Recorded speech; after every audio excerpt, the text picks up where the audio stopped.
Assalamu alaikum dear students, I am Naveed Ahmed. I am here to teach you biology for grade 12. We're discussing chapter number 20 and today's our topic of discussion is exercise of chapter 20.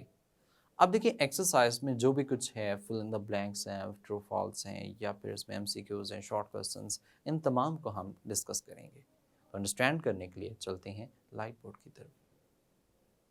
Ji students, we are going to discuss the exercise of chapter number 20 and now the question number 1 is fill in the blanks. अब देखिए इसमें एक खाली जगह दी होती है एक statement के अंदर और उसमें हमने अप्रोप्रिएट वर्ड को फिट करना है। तो चलते हैं पॉइंट नंबर 1 की तरफ।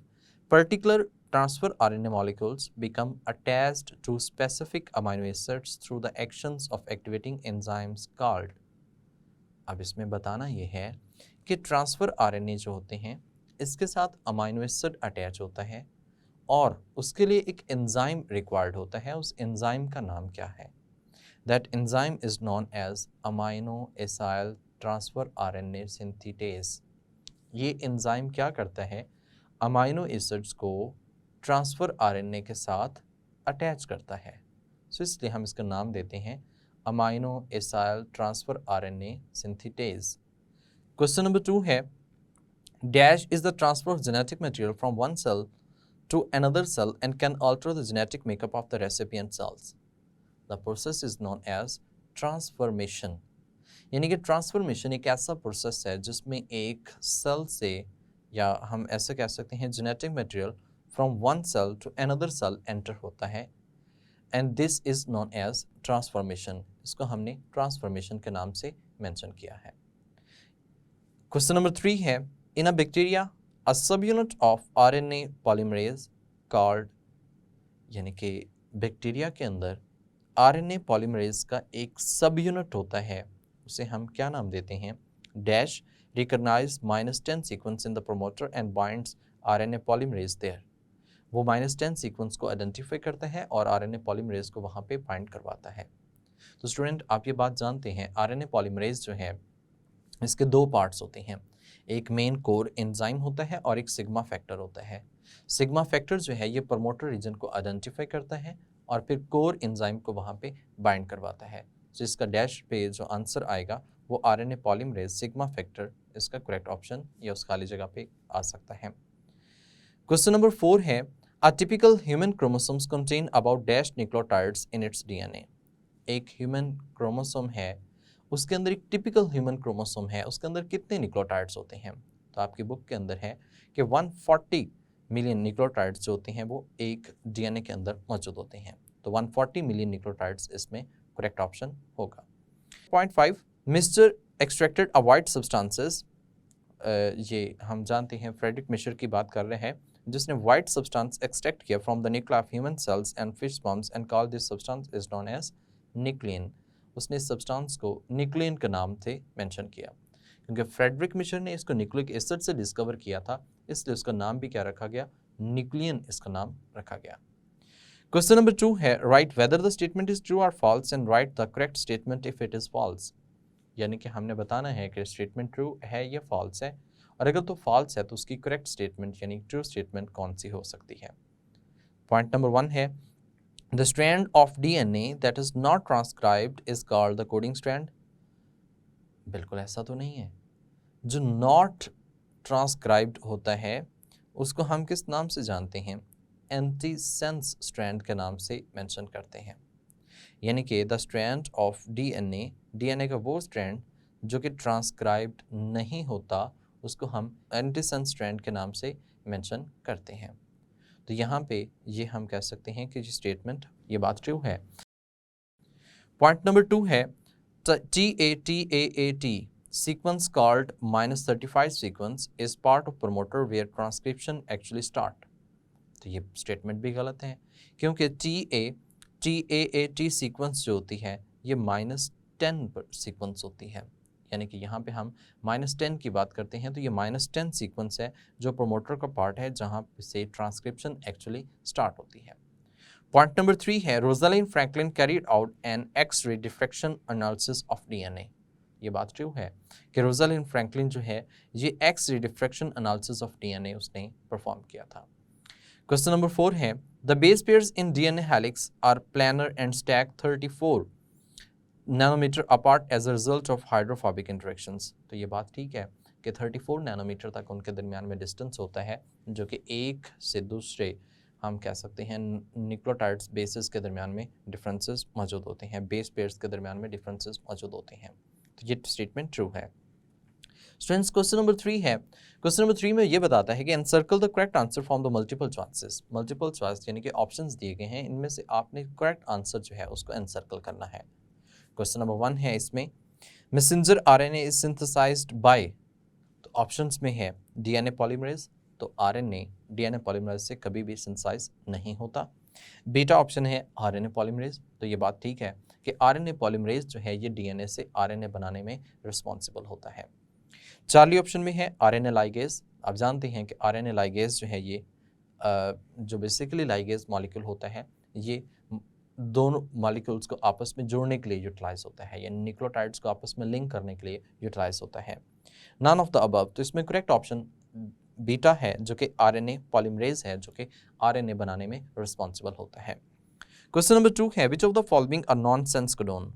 ऑप्शंस गिवन है AUG, अल्फा, बीटा में है UAA, चार्ली में है CUA और डेल्टा में है ऑल ऑफ द अबव। तो students, you know that AUG जो है ये तो स्टार्ट कोडोन होता है, जबकि UAA जो है ये नॉनसेंस कोडोन है, या फिर हम स्टॉप कोडोन भी कह सकते हैं। सो करेक्ट ऑप्शन हमारे पास बीटा है, UAA। क्वेश्चन नंबर 3 की हम बात करें तो इसमें है enzymes are responsible for assembly of.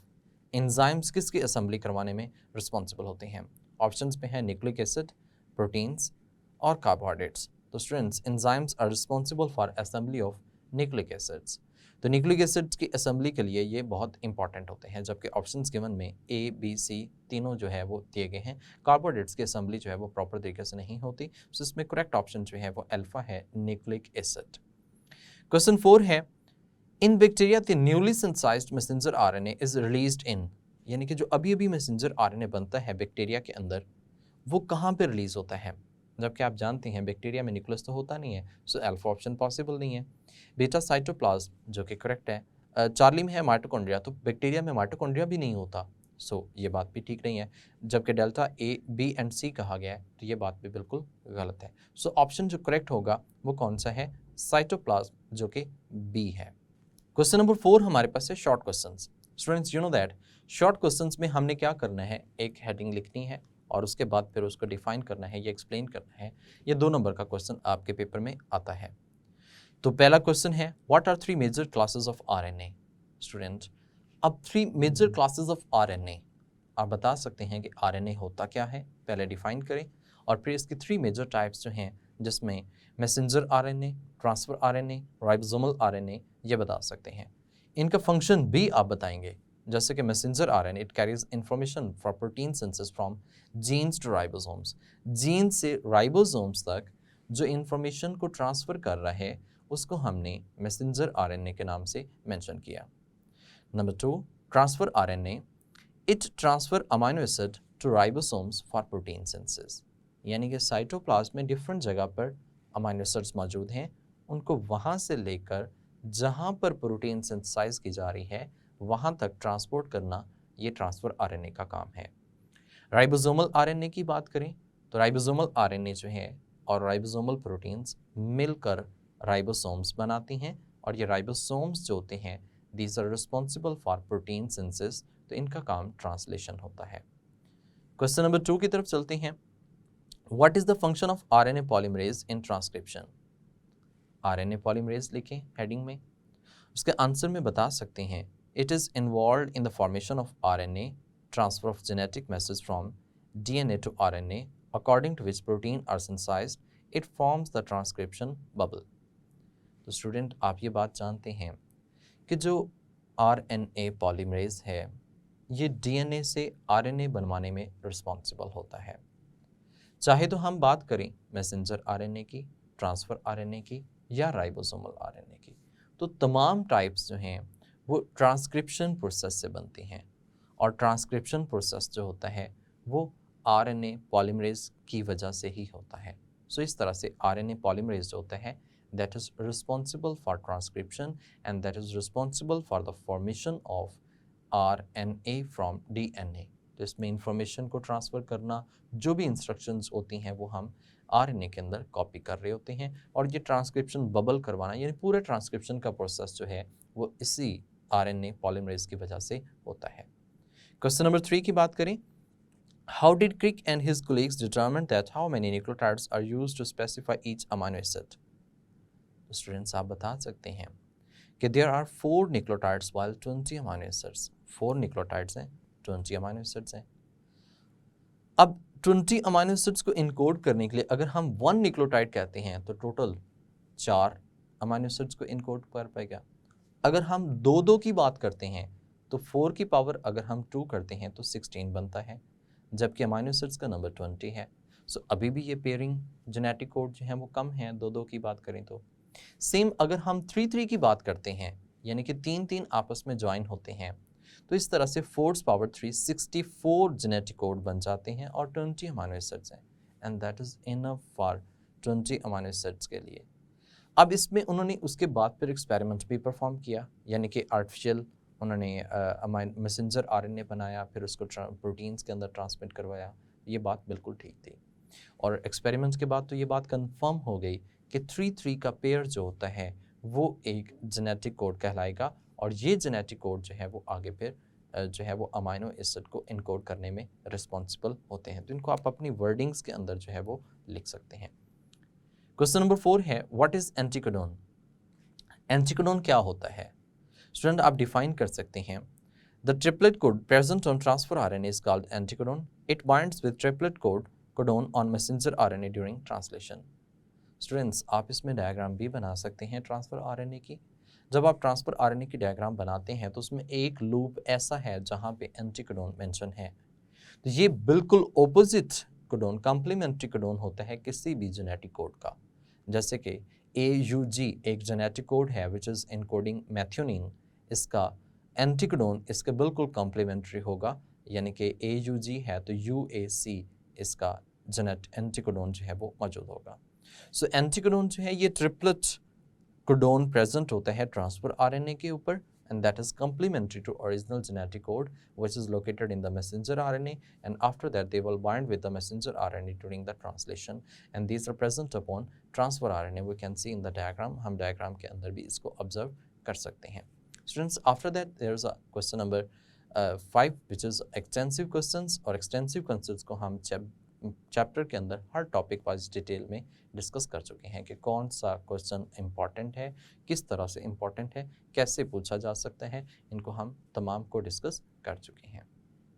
Ji students, उम्मीद करता हूँ कि आपने चैप्टर 20 की एक्सरसाइज जो है वो प्रॉपर तरीके से अंडरस्टैंड की है, यानी कि इसमें जो भी फिल इन द ब्लैंक्स हैं, जो कुछ भी है, इनको आपने समझना है, अंडरस्टैंड करना है। इसी से मिलते जुलते क्वेश्चंस पूरे चैप्टर में से बनाए जा सकते हैं। शॉर्ट क्वेश्चंस हैं तो इसमें बहुत ज़्यादा इम्पॉर्टेंट शॉर्ट क्वेश्चंस कंसिडर किए जाते हैं। स्टूडेंट्स, इसमें लॉन्ग क्वेश्चंस की बात करें तो लॉन्ग क्वेश्चंस भी इम्पॉर्टेंस के हामिल हैं, as like I have told you that in the chapter 2, but अभी भी मैं कुछ लॉन्ग क्वेश्चंस के मतलब बता देता हूँ जो बोर्ड के पॉइंट ऑफ व्यू से बहुत अहमियत के हामिल हैं। जैसे कि इनमें सबसे पहले जो है वो है डिस्कवरी ऑफ डीएनए, यानी कि डीएनए का जो स्ट्रक्चर है, वाटसन एंड क्रिक मॉडल है, वो किस तरह से है, कैसे है, ये चीज़ें एक्सप्लेन करना। इसके अलावा जो इसमें था Meselson and Stahl experiment, it is also very important. इसी तरह से वो जो है वो चूहे जो हैं वो डेड हो जाते हैं और नहीं होते, यानी कि फ्रेडरिक ग्रिफ्थ एक्सपेरिमेंट की बात कर रहा हूँ। It is also very important long question. Same as is जो आपने स्टार्ट पे कहा कंपोजिशन ऑफ क्रोमोसोम्स, ये भी एक इम्पॉर्टेंट लॉन्ग क्वेश्चन है। अब इस तरह से आगे देखा जाए तो हम बात करते हैं रेप्लिकेशन प्रोसेस की। स्टूडेंट्स, जो रेप्लिकेशन प्रोसेस है इसको आपने एक्सप्लेन करना है with the help of diagram. जब आप लिखेंगे तो आप हेडिंग बना लें, हेडिंग बनाने के बाद उसके सब हेडिंग्स के अंदर भी पॉइंट्स मेंशन करें, और उसके बाद फिर आप इनको प्रॉपर तरीके से डायग्राम के साथ, लेबलिंग के साथ इस क्वेश्चन को अटैम्प्ट कर सकते हैं। सेम ट्रांसक्रिप्शन, ट्रांसलेशन, ये भी लॉन्ग क्वेश्चंस हैं। And the most important topic in this chapter is mutation. Past papers में बहुत दफ़ा आ भी चुका है। तो म्यूटेशन की टाइप्स कौन सी हैं, फर्दर टाइप्स कौन सी हैं, किस तरह से होती हैं, कॉजेज़ क्या हैं, फैक्टर्स क्या हैं, ये अलग अलग आप हेडिंग्स बना के इस क्वेश्चन को अटैम्प्ट कर सकते हैं। स्टूडेंट्स, नेक्स्ट चैप्टर तक के लिए मुझे इजाज़त दें। अपना ख्याल रखिएगा। अल्लाह हाफिज़।